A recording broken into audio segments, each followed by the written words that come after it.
മോനെ അന്തസ് വർക്കാത്തന്നെ. എങ്ങനുണ്ട്?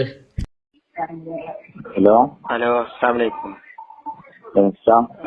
മൈലാജിക്ക് ഞാൻ ചേറൂരിൽ നിന്നാണ്. മുഹമ്മദ് ബഷീർ. ഞാൻ നിങ്ങളെ പത്രസമ്മേളനം കണ്ടു. അപ്പൊ ചേറൂര് ഒരു പരാമർശം നടത്തിയപ്പോ വിളിച്ചു. ഭയങ്കര ചേറൂര് SKS നടത്തുന്ന ആദർശ സമ്മേളനം ചേറൂരിന്നൊക്കെ പാണക്കാട് തങ്ങന്മാരെ കുറിച്ച് ആക്ഷേപിച്ചിട്ടുണ്ടോ എന്നൊക്കെ പറഞ്ഞു. മുജാഹിദ് ജമാഅത്തിനോട് അവിടെ ഒന്നും പറഞ്ഞിട്ടില്ല എന്ന് പറഞ്ഞു. ഒന്നും പറഞ്ഞില്ലല്ലോ. പാണക്കാട് തങ്ങളാണല്ലോ പറഞ്ഞത്. ചേറൂര് വെച്ചാണ്ടോ? ചേറൂര് കഴിഞ്ഞ തിങ്കളാഴ്ചയാണ്. പിന്നെ നിങ്ങൾ പുരാതില്ലാത്ത പറയാൻ പാടില്ല. നിങ്ങളെ പുകമറ സൃഷ്ടിച്ചാണ് ചേറൂരെന്ന് പറയാൻ പാടില്ല. എന്തേ നിങ്ങൾ കട്ടാക്കില്ല. ചേറൂര് വെച്ച് നിങ്ങൾ പറഞ്ഞ പച്ചപ്പൊള്ളി പറഞ്ഞിട്ടില്ല. എനിക്കതന്നെ വേണ്ടത്. നിങ്ങൾ പച്ചപ്പൊള്ളി ചേറൂർക്കാരെ മേത്തിട്ട് പറയരുത്. എന്താണ് എനിക്ക് വേണ്ടത്? ചേറൂർ കേട്ട വേറെ ആൾക്കാരുണ്ടല്ലോ. ഞാൻ ചേറൂർക്കാരനാണ്.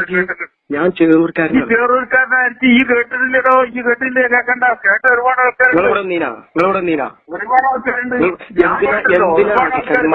ഇമ്മാരി പച്ചപ്പൊള്ളി പറയുന്നുണ്ട്. പാലക്കാട് തങ്ങളെ പറ്റി ചേറൂര് വെച്ച് പ്രസംഗിച്ചു പറഞ്ഞാണ്ട് ഇമ്മാരി പച്ചപ്പള്ളി എന്തിനാ ആജിക്കൽ തൂക്കിക്കൊണ്ടാ. ഇതെല്ലാം നിങ്ങളെ സ്വഭാവം.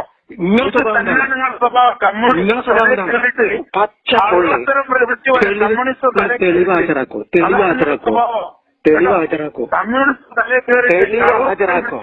നിങ്ങൾ എന്ത് മോനെ അന്തസ് വർക്കാത്തന്നെ. എങ്ങനുണ്ട്?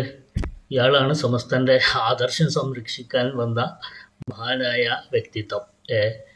സമസ്ത ആദർശ സംരക്ഷണ സമിതിയുടെ ചെയർമാൻ, മാത്രമല്ല മുസ്ലിം ലീഗിൻ്റെ വൈസ് പ്രസിഡൻറ്റും വഖഫ് ബോർഡ് മെമ്പറും കൂടിയാണ് ഈ മാന്യദേഹം.